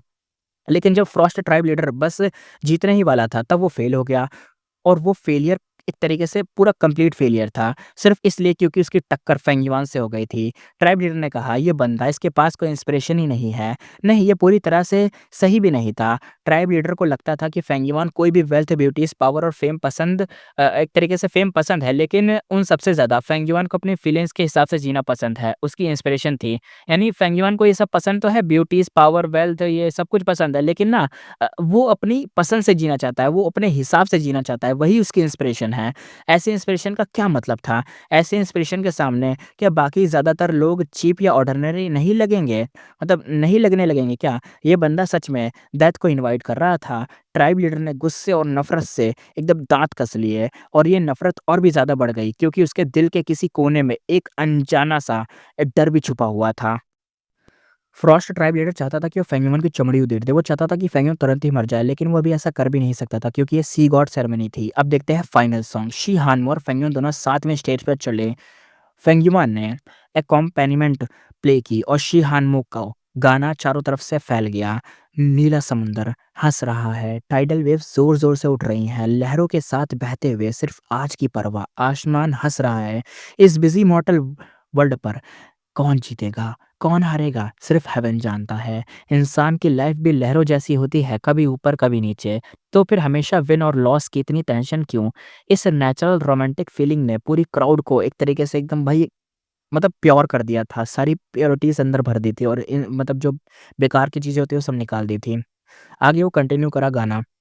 नदी और पहाड़ हँस रहे हैं, दूर कहीं हल्की-सी बारिश और धुंध है। कितने बड़े-बड़े हीरोज़ और ग्रेट लोग लहरों में बह गए। ठंडी हवा के साथ मुस्कुराना, शांत तन्हाई में खो जाना, हीरोइक इमोशन अभी भी बचे हैं।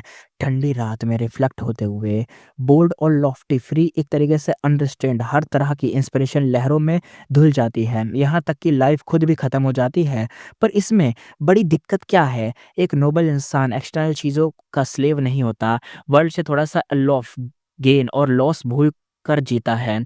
डेस्टिनी इतनी फिकल है, तो फिर मास्क पकड़ के रखने का क्या फ़ायदा? मास्क हटाओ, अपना ट्रू सेल्फ ढूँढो। ट्रू सेल्फ कभी झुकता नहीं, ट्रू सेल्फ अकेला होता है। चाहे मेरी लाइफ डूबता हुआ सूरज ही क्यों ना हो, मैं अपनी खुद की ब्रिलियंस के साथ जीऊँगा। ऑडियंस बिल्कुल एक भाई ट्रांस में चली गई। फ्रॉस्ट ट्राइब लीडर बिल्कुल सफ़ेद पड़ गया, उसका बॉडी काँपने लगा, उसे समझ आ गया कि वो पक्का हार चुका है।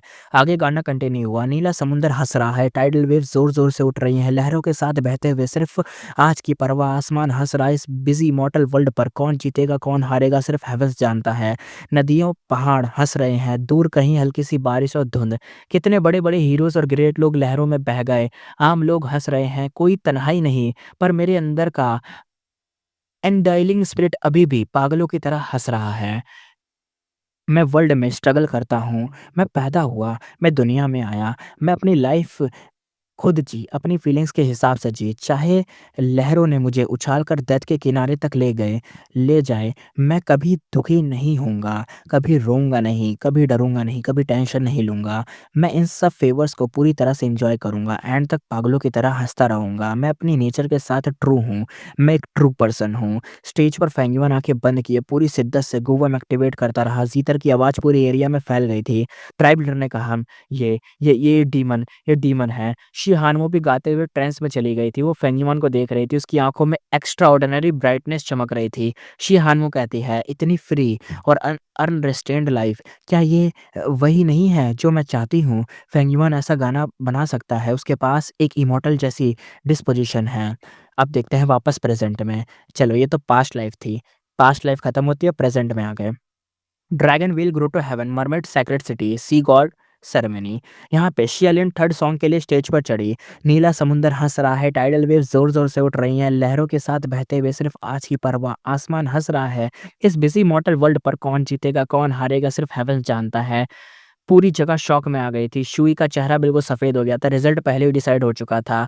शेलिन गाते हुए बिल्कुल एकदम ट्रांस में चली गई थी। इस मोमेंट पर मास्टर चू की इमेज उसके दिल में एक तरीके से इन्फिनिट लेवल तक ऊपर चली गई थी। पीछे मून, हल्की हवा और थोड़ी-सी धुंध का एकदम सीन था।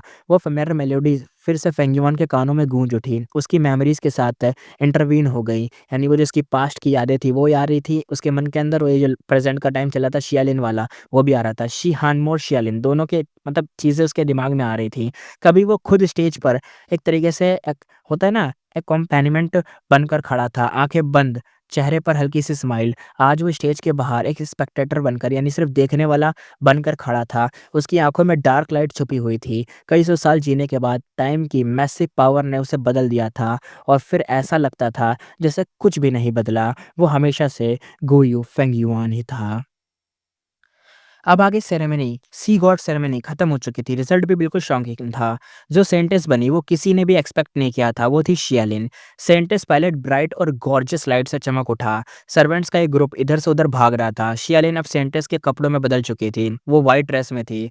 उसकी टेल बादलों के एक मतलब तरीके से गुच्छे पे टिकी हुई थी। उसने विंडो खोली और सबसे बड़े कोर्टयार्ड को देखा। वहाँ के कलर्स कोरल से उसका ध्यान अट्रैक्ट नहीं कर पाए। उसकी आँखें थोड़ी-सी डेज़ और एक तरीके से अनफ़ोकस थीं। शियालिन कहती है, सी गॉड सेरेमनी खत्म हुए काफ़ी दिन हो गए हैं। उस दिन मैसेज ट्रांसमिट करने के बाद मास्टर चू फिर कभी अपीयर ही नहीं हुए। वो कब वापस आएँगे? इसी वक़्त एक मेड हल्की-सी चाल से शियालिन के पास आई और रिपोर्ट की। मेड कहती है, सेंटेस आपकी एल्डर सिस्टर आपसे मिलने आई है। शियालिन की आईब्रोज़ थोड़ी-सी सिकुड़ गई। उसने हल्की-सी साँस भरी। शियालिन कहती है, प्लीज़ उन्हें अंदर भेज दो।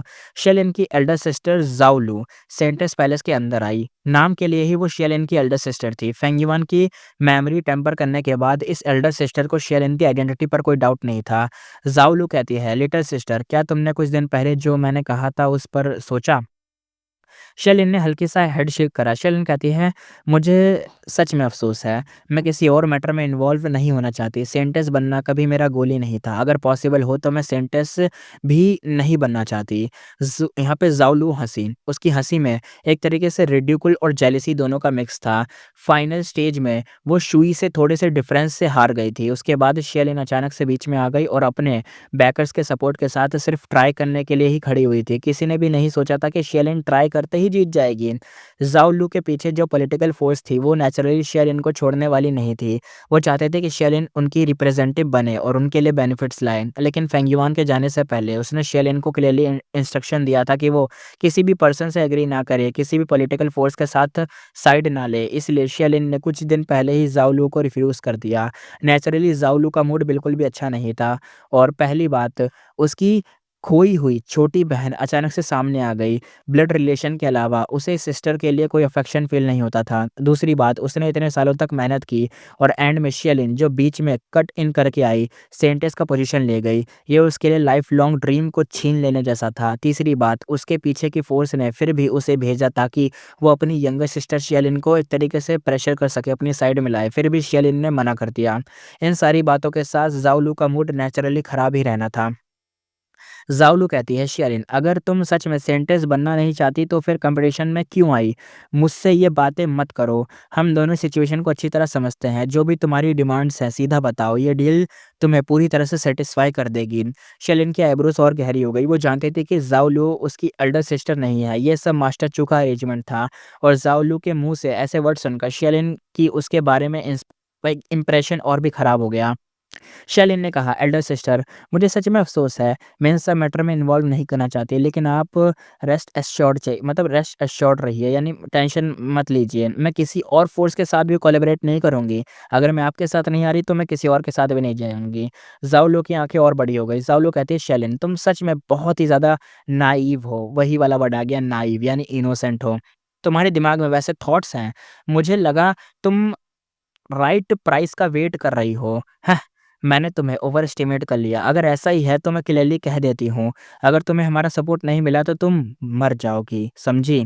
शेलिन शॉक हो गई और ज़ाओ लू को एक एक तरीके से घूरने ही लग गई। घूरते हुए आगे उसने कहा, शेलिन कहती है, ऐसा मत कहो। मतलब ये कह रही हो कि ज़ाओ लू ने हेड शेक करा और कहा, बेफ़ालतू मत सोचो। अगर तुमने हमारे साथ कोलैबोरेट नहीं किया होता, तब भी हम तुम्हारे खिलाफ कोई एक तरीके से कॉन्स्पिरेसी नहीं करते। तुम सेंटेंस हो, सी गॉड की रिकॉग्निशन पाने वाली। कौन-सा मरमैन फ़ोर्स तुम पर हाथ डालने की हिम्मत करेगा? जैसे ही ऐसा कुछ एक्सपोज़ हुआ, उसका एंड बहुत ही खौफ़नाक होगा। ज़ाओ लू कहती है, हर सिलेक्टेड सेंटेंस का एक इम्पॉर्टेंट टास्क होता है। उसे डीमन सेपरेशन रिग्रेट क्राइंग सी जाना होता है और 3 दिन और 3 रात तक गाना होता है। उसके गाने के थॉट रिग्रेट क्राइंग सी में बढ़ती हुई डेमोनिक ऑरा को एलिमिनेट करना होता है। ज़ाओलू ने आगे कहा, ये एक एक्सट्रीमली डेंजरस टास्क है और सर्वाइवल रेट बहुत लो होता है। बहुत सी सेंटेंस रिग्रेट क्राइंग ट्री में मर चुकी हैं। जो थोड़ी-सी ज़िंदा वापस आई थी, उनमें से कई तो पागल हो गई थी ये सब करने के बाद। सेंटेंस का पोज़ीशन अच्छा लगता है, लेकिन इसके साथ भाई बहुत ही रिस्क और डेंजर जुड़ा हुआ है। अगर ये टास्क ना होता तो सेंटेंस बनने के लिए कम से कम 10 गुना ज़्यादा मरमेड्स कम्पीट करतीं। शेलिन बिल्कुल एक तरीके से हिल गई थी ये सब सुनने के बाद। शेलिन कहती है, ऐसी भी कोई चीज़ होती है? ज़ाओलू हँसी। ज़ाओलू कहती है, तुम्हें लगता है मैं तुम्हें धोखा दे रही हूँ? ये इन्फॉर्मेशन थोड़ी हिडन है, लेकिन कोई इम्पोर्टेंट सीक्रेट नहीं है। तुम अपनी करंट आइडेंटिटी और पोजीशन के साथ ईज़िली पता कर सकती हो। किसी से भी कैज़ुअली पूछ लो। हाँ, नॉर्मल मरमैन को इस बारे में एक तरीके से अंधेरा ही रहता है, उन्हें कुछ नहीं पता होता। और सैक्रेड कोड के कंट्रोल वाले सी एरियाज़ में सबसे ज़्यादा डेंजरस जगह है डीमन सेपरेशन रिग्रेट क्राइंग सी। ये एक एब्सोल्यूट फॉरबिडन एरिया है। लेजेंड्स के मुताबिक पैराडाइज़ अर्थ इमॉर्टल वल्नरेबल ने इसी सी एरिया में एक पियरलेस डेमोनिक गो इमॉर्टल को सप्रेस किया था।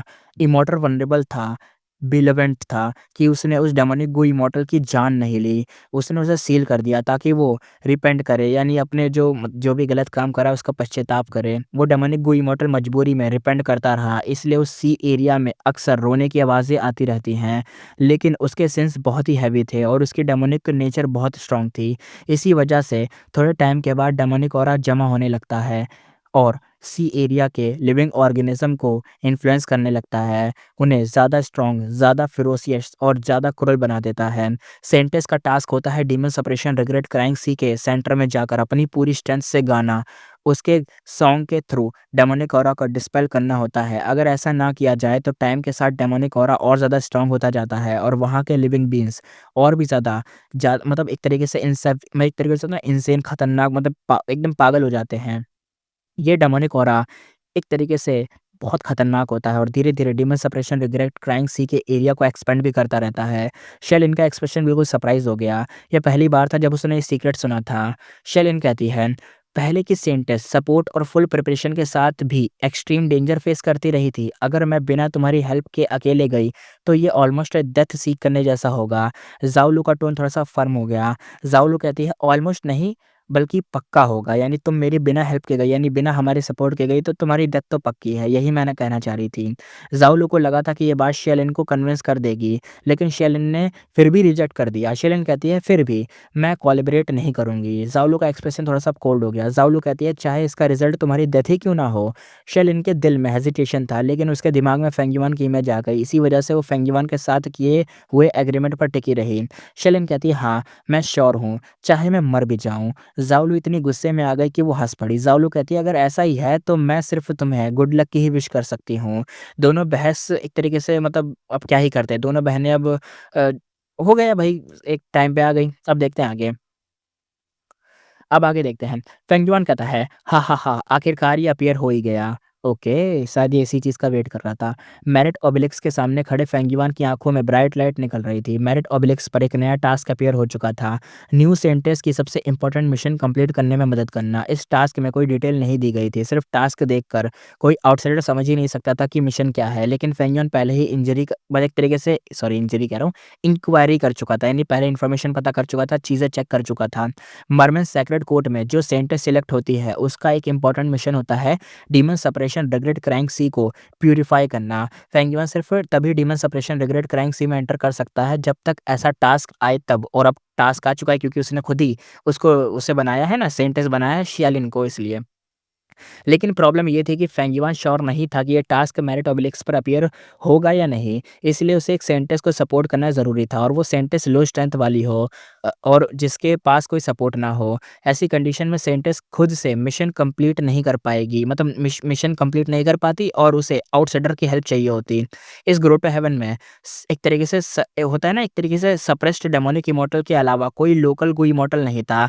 यानी यहाँ पे जो डेमोनिक इमॉर्टल है ना, डेमोनिक पाथ का इमॉर्टल वो जो सप्रेस किया गया है, वो जो पश्चाताप कर रहा है, यहाँ पे बस वही एक इमॉर्टल है और कोई इमॉर्टल नहीं है इसके अलावा। डीमन सप्रेशन रिग्रेट क्राइंग सी हर फिक्स इंटरवल पर डेमोनिक ऑरा एक्यूमुलेट करता रहता है। इस ग्रोटो हेवन का रेस्ट्रेनिंग मेथड ये था कि एक सेंटर सिलेक्ट करके बिना सैक्रिफाइसेस के परवाह किए उस डेमोनिक ऑरा को एक तरीके से एकदम दबा देना, ख़त्म करना। सेंटेंस का मिशन बहुत ही इंपॉर्टेंट था। अगर काफ़ी टाइम तक सेंटेंस का सक्सेसर ना मिले तो डेमोनिक ऑरा पूरे ग्रोटो हेवन में फैल भी सकता है। हाँ, पैराडाइज़ और थिमोटर मंडेबल ने शायद कुछ बैकअप मेथड्स भी छोड़ रखे हों। फेंगयुआ ने जो किया, ये था कि इस टास्क के अपीयर होने के प्रोसेस को जितना हो सके उतना फ़ास्ट कर दे और वो हो भी गया और रिज़ल्ट क्लियर था। उसका प्लान परफेक्टली काम कर गया। बिना किसी हेजिटेशन के फेंगयुआ ने टास्क एक्सेप्ट किया और वो फिर से सेक्रेट सिटी टेलीपोर्ट हो गया। कुछ ही दिन बाद सेंटेंस शियालिन एक जायंट टॉर्टोइस पर खड़ी थी, जो धीरे-धीरे डीमन सप्रेशन रिग्रेट क्राइंग सी की तरफ बढ़ रहा था। उसके पीछे फेंगयुआन खड़ा था। जर्नी शांत और शांत और काम थी, लेकिन अचानक एक तेज़ मतलब मतलब कुछ अजीब-सा चला और अजीब-सी आवाज़ आई। पहले थोड़ी-सी अजीब, फिर वो ऐसा लगा कि वो रोने की आवाज़ है और वो रोने की आवाज़ आने लग गई। आवाज़ कहती है, "मुझे बहुत रिग्रेट हो रहा है। मैंने पैराडाइज़ अर्थ इमॉर्टल वल्नरेबल को प्रोवोक किया ही क्यों? मुझे बहुत ही रिग्रेट हो रहा है।" शेलिन झटके से काँप उठी, तुरंत ही फेंगयुआन की तरफ देखा। शेलिन कहती है, "मास्टर चू।" फेंगयुआन कहता है, "कोई बात नहीं।" फेंगयुआन मुस्कुराया और secretly wisdom path method use करके शेलिन और जायंट टॉर्टोइस को शांत कर दिया। ये रोने की आवाज़ एक ऐसा इमॉर्टल किलर मूव लग रहा था जो नॉर्मल बीइंग्स को इमोशन और माइंड को डिस्टर्ब कर सकता था। जैसे-जैसे वो डीमन सप्रेशन रिग्रेट क्राइंग सी के पास पहुँचते गए, वैसे-वैसे रोने की आवाज़ और ज़्यादा लाउड और ज़्यादा एक तरीके से कंसंट्रेटेड होती गई, यानी और ज़्यादा क्लियर और एकदम अच्छे से आने लग गई। आगे आवाज़ कहती है, "मुझे रिग्रेट है, मुझे इतने सारे लोगों को नहीं मारना चाहिए था।" आवाज़ ने दोबारा कहा, "मुझे बहुत दर्द के साथ रिग्रेट हो रहा है, मुझे पावर के पीछे नहीं भागना चाहिए था। अगर मैं एक ओबीडिएंट बेटा बनकर पीछे रहकर अपने पेरेंट्स की देखभाल करता तो ज़्यादा अच्छा होता। मैं सच में रिपेंट करता हूँ, मैंने सबको धोखा दिया, इमॉर्टल गू को छुपा लिया। मैंने उस दोस्त को, जो मुझ पर सबसे ज़्यादा ट्रस्ट करता था, ब्लेम उतारने दिया। मतलब उसके ऊपर ब्लेम उतारने मीन्स ऐसा कि उसके ऊपर ब्लेम उठने दिया। मैं जानता था उसका सच क्या है, लेकिन फिर भी मैंने उसके ऊपर ब्लेम लगवाने दिया और उसको एकदम मतलब खराबी करवा दिया। सिर्फ़ बेनिफिट्स के लिए मैंने सब कर दिया।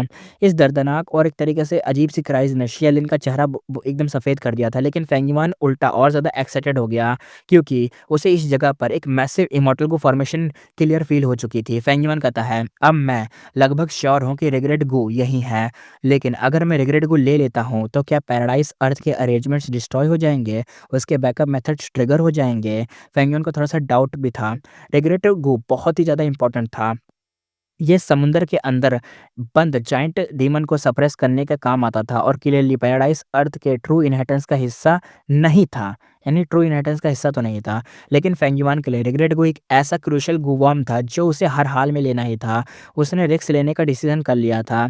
उसने अपना दिमाग पूरी तरह से फ़ोकस किया और अपनी सारी इन्वेस्टिगेशन मेथड फुल पावर पर एक्टिवेट कर दी। डीमन सप्रेशन, रिग्रेट, क्राइंग सी फॉर्मेशन धीरे-धीरे उसके दिमाग में उभरने लगी और क्लियर होती चली गई। इस बार फेंगयुआन का चेहरा सफ़ेद पड़ गया। फेंगयुआन ने कहा, "इतनी पावरफुल फॉर्मेशन, ये तो आसमान जितनी वास्ट है। मेरी फॉर्मेशन पाथ अटेनमेंट लेवल काफ़ी हाई है और मेरे पास extremely strong wisdom path method भी है। फिर भी इस पूरी फॉर्मेशन के सारे एक तरीके से प्रोफाउंडिटी समझने में मुझे कम से कम कई दशक लग जाएँगे, यानी सालों-साल गुज़र जाएँगे भाई को।" एकदम भाई कोल्ड पसीने में फेंगयुआन का भाई फ़ोरहेड एकदम गीला-गीला सा हो गया। अचानक उसका दिमाग एकदम झटका सा खा गया और झटका खाया और फेंगयुआन ने कहा, "रिग्रेट गो।" उसने रिग्रेट गो को डिस्कवर कर लिया था। रिग्रेट गो भले ही छुपा हुआ था, लेकिन सारे क्लूज़ और अरेंजमेंट्स को तोड़कर फेंगयुआन श्योर हो चुका था कि रिग्रेट गो इसी सी एरिया के सेंटर में कहीं छुपा हुआ है। फेंगयुआन ने कहा, "मैं रिग्रेट को कैसे लूँ? अगर मैंने ज़रा भी जल्दबाज़ी की और फ़ॉर्मेशन का बैकलैश ट्रिगर हो गया तो रिज़ल्ट बहुत ही बुरा होगा। क्या मैं रिवर्स फ्लो प्रोटेक्शन सील पर रिलाय करके एक बार रेसिस्ट कर सकता हूँ या फिर सप्रेस्ड डीमन की स्ट्रेंथ बोरो कर लूँ?" ये सारी चीज़ें फेंगयुआन अपने दिमाग में लगातार एनालाइज़ कर रहा था। अगर डीमन रिलीज़ हो गया तो इस छोटी दुनिया के सारे लिविंग बीइंग्स एक्सट्रीमली मतलब सफ़रिंग फ़ेस करेंगे, लेकिन फेंगयुआन को कोई हेजिटेशन नहीं थी और कोई पिटी भी नहीं था। अगर ऐसा हो भी जाए तो कोई दिक्कत नहीं है। इसी बीच जब फेंगयुआन सोच ही रहा था, एक सडन चेंज हो गया। बड़ी फॉर्मेशन अचानक एक्टिवेट हो गई। रिग्रेट गो सीधा शूट करता हुआ फेंगयुआन की तरफ आ गया। उसी वक़्त एक भाई बेहद और बाउंडलेस फ़ोर्स निकली, फेंगयुआन की बॉडी पर पूरी तरह से भाई प्रेस कर दिया। एकदम ऐसा लगता है ना, स्पिरिचुअल प्रेशर लगता है और बंदा एकदम घुटनों के बल आ जाता है। इतना खतरनाक प्रेशर लगने लग गया। फेंगयुआन कहता है, "ये क्या हो रहा है? ये क्या हो रहा है?" अगले ही मोमेंट फेंगयुआन गायब हो गया। वो सीधा पैराडाइज़ अर्थ के इस ग्रोटो हेवन से बाहर निकल चुका था। भाई ये रिग्रेट गू लेके बाहर निकला या खाली हाथ बाहर निकला है और कहाँ पे निकला है पता नहीं। इसी के साथ एपिसोड करते हैं खत्म, फिर मिलेंगे नेक्स्ट एपिसोड में।